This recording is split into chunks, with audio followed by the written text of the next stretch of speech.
Hello, my name is Sive. Welcome to Stories in Sive.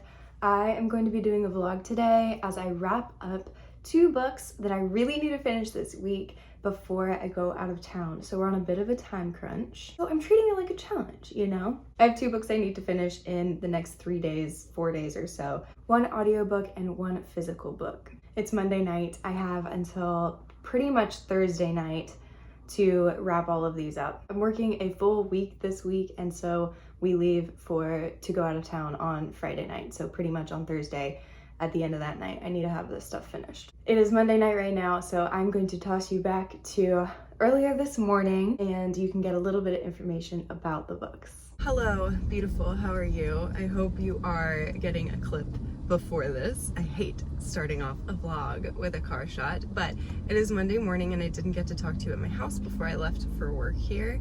I'm sitting at a red light, but I am probably gonna chat. There's no good way to say this, you guys. Life has been very crappy lately, and I have been reading good books. I've just not really been making videos. I really wanted to do a vlog this week. I'm reading 2 books, one of which is a hugely anticipated release for me, and one of which I'm already halfway through and literally stunned, loving, enjoying as much as you can enjoy a book like this. The purpose of this vlog is going to be to finish these 2 books before the week is over, because on Friday night I am leaving to go on a beach trip with my family for like 3 or 4 days, and I have specific books that I want to read at the beach. The 2 books I'm reading right now are not beachy, cute little vibes, little summer vibes. First, let me tell you about the book that I'm going to be reading today, which is Parable of the Sower by Octavia E. Butler. This is a sci-fi book. It is very beloved and well respected in the sci-fi community. Octavia E. Butler is a powerhouse of a writer. She's written a number of very well respected books. This is my first read from her. I'm halfway through this book.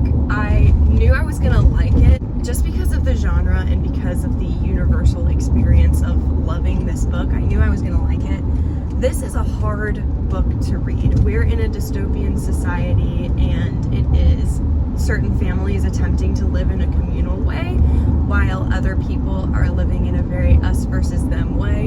And it is about our main character Lauren and the hardships that she goes through trying to prepare to survive outside of her community, while her community is convinced that everything is going to go back to normal eventually. I can't communicate to you how sad this book has been. It is a really tough read. It's not a light and fluffy book like I was alluding to. I'm really enjoying it though, and I do think that this is going to be the easier one to wrap up. I'm listening to this via audiobook. The other book that I'm reading, my anticipated release, is The Night and the Moth by Rachel Gillig. I'd love to tell you a little more about that later, but for now I'm going into work on this Monday. I'm gonna read Parable of the Sower and see if I can wrap that up in the next few days. Hi, welcome back. Hope you enjoyed the car ride. So The Night and the Moth. This is my physical read. I'm gonna keep going with this tonight. I'm a little less than halfway through it right now. This is a romantasy by Rachel Gillig, which is an author I've read from before. So far my thoughts on this are, I'm not still sure. I definitely was expecting this to be a more compulsive and fast-paced read. It's interesting, it's pretty good, but there's nothing that I'm really desperate to read right now. I think that's what sets books apart from me, is in my everyday life, am I desperate to get to a place that I have reading time? And that unfortunately is not me with The Night and the Moth just yet. The romance part is so small, and the main character is really cool. I think she's great, but you just don't really know that much about her. There's not enough revealed about her for her to feel like a real person to me. I definitely really like the world. I like the magic system that's set up. Our main character is a diviner, and there are 5 different omens or godlike figures that she is in service to, and is able to basically be an oracle towards people, tell them if there's good fortune in their future. So she is living in a sort of convent when she divines for someone that has her have a dream that she's never had before. And the implications of it are very big and scary, and it kind of domino effects into the plot. I have a lot to read. So I have over 200 pages to read. Yes, I have until Thursday night to read all of these books. Unfortunately, I have plans on Tuesday night and Wednesday night. So as far as physical reading time goes, it's really only tonight, Monday night, and Thursday night that I have to finish this. It's possible I could be reading some on my lunch break, yes, but I never count on that. I really would love to read 100 pages or maybe like a little bit less. That would give me enough leeway to really like feel comfortable that I have enough under my belt so that I could really realistically finish this on Thursday. So let's get to reading. I hope you guys enjoy a little vlog as I get back into the rhythm of doing these. We'll see if I begin to like this a little more the further we get into the plot.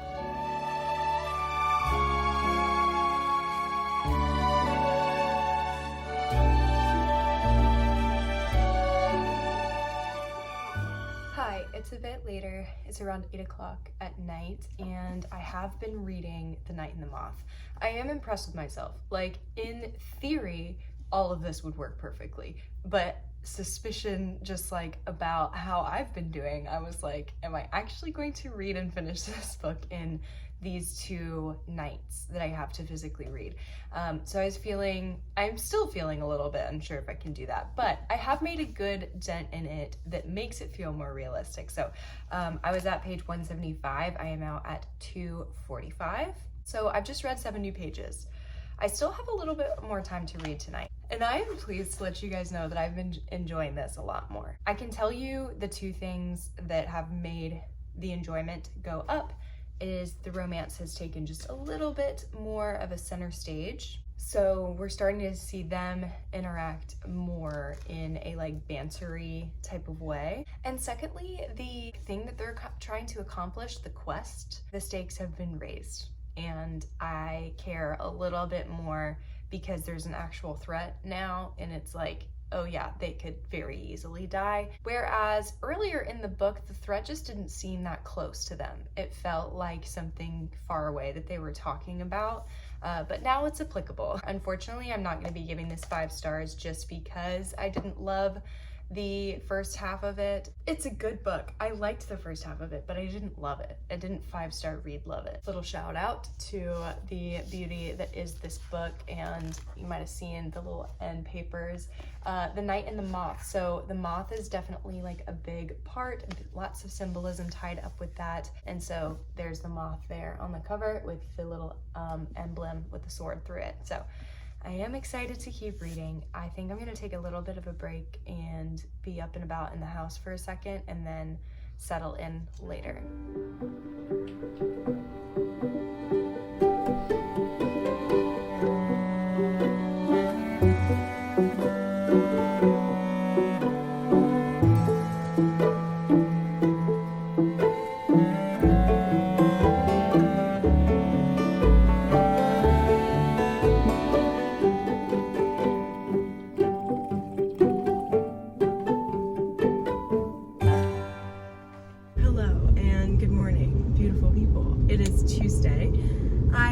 To hop on really quick here just because I wanted to let you know that I did read almost 100 pages of The Night and the Moth last night. I am very impressed with myself.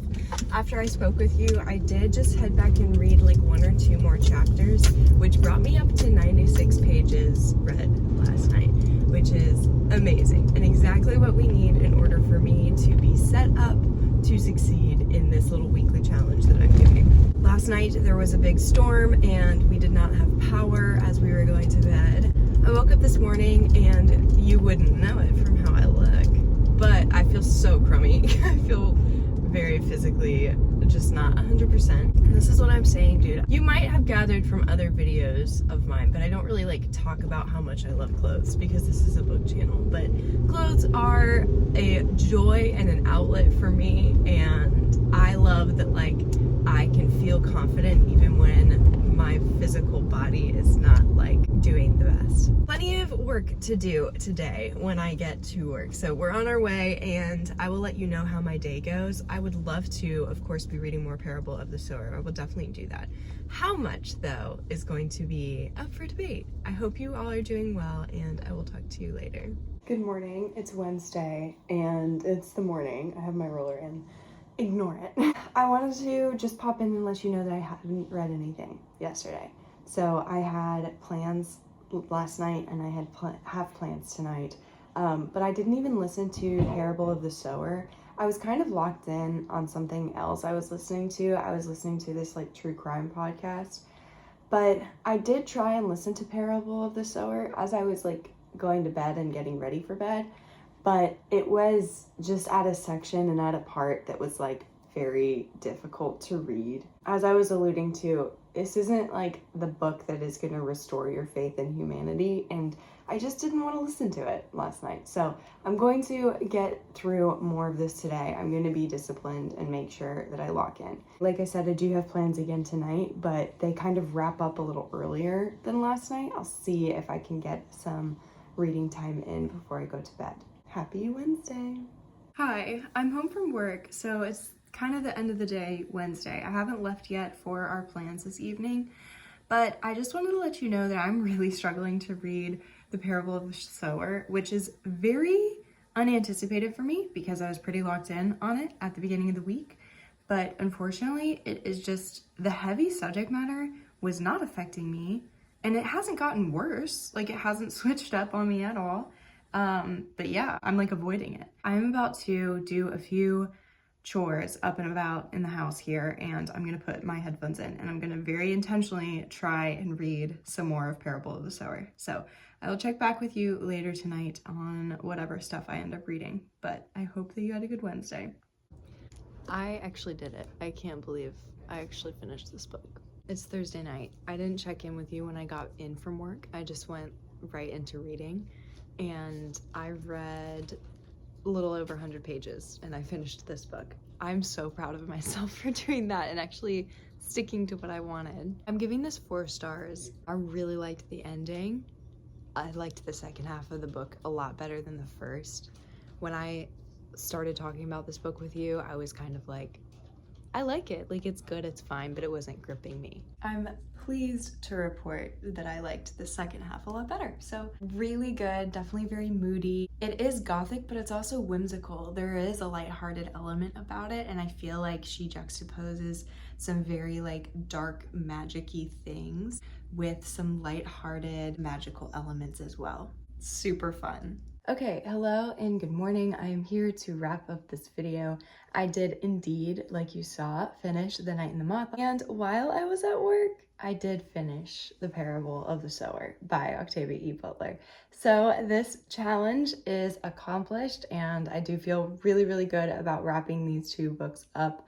I have since gone on my trip. It was perfect. I had my summer reads, my very lighthearted beachy reads. My thoughts on Parable of the Sower are that it is an amazing book, and the plot was a lot more trigger heavy and disturbing than I guess I had perceived it to be, either from the people who have pitched the book to me. My lack of reading the synopsis before I go into books like this, when I know that I want to read a book, the synopsis is not going to sway me like to not read it. I will just avoid it. Yeah, it was a tougher read than I thought it was going to be. I can give you some trigger warnings right now. This is not a complete list, and you should definitely go and research your own stuff, but it was animal abuse, child abuse, sexual abuse, assault, murder, drug abuse, torture. It was heavy-handed. So I think I just didn't have my expectations maybe in the right spot. I appreciated, though, how far Butler chose to take it, because the reality of a situation like this is that all of those things would be on the table if there were no infrastructure or police power, or if people were kind of on their own. I mean, it was the most like depraved humanity has ever been, juxtaposed with a community of people who would maybe be like the hope that you could have in humanity. A huge element also of this story is a religious aspect, where our character is forming her own belief about what she thinks God is, and in doing that, she begins to journal and write down her thoughts and feelings about this God. Reading and writing is no longer like a guaranteed in this society, and so the people that she travels with, she ends up like making some tentative alliances along the way as she's trying to get to her destination. and they begin to ask her like what she reading, what she writing. She ends up sharing what she perceives God to be. There is a second book. I will be reading it, and I think that that influence is going to carry into the themes of book 2. It's very heavy in book 1. It's definitely there in book 1. But I think it could be like the central main plot in book 2. I am giving this 5 stars. This is my 5 star. I'm choosing to do this. I objectively am giving this 5 stars because it deserves it, and it is 100% innovative and creative and challenging. I will say the personal enjoyment for a typical 5 star was not there for me, which is tough because as a horror and thriller reader, I don't necessarily need to read the most fluffy and happy plots in order to enjoy and give a book 5 stars. And so that's why I'm giving this 5 stars. This is a very special book. It was super cool. So to wrap up, I was able to finish The Night and the Moth. I'm gonna give this 3 or 4 stars. I haven't decided yet. And then Parable of the Sower, I am gonna give 5 stars. So very, very wonderful selection of books by me for this challenge. Hope you all are doing well. If you are not subscribed and you like bookish content, feel free to do so. I would love to have you. And other than that, have a great rest of your day. I will see you in the next one. Bye.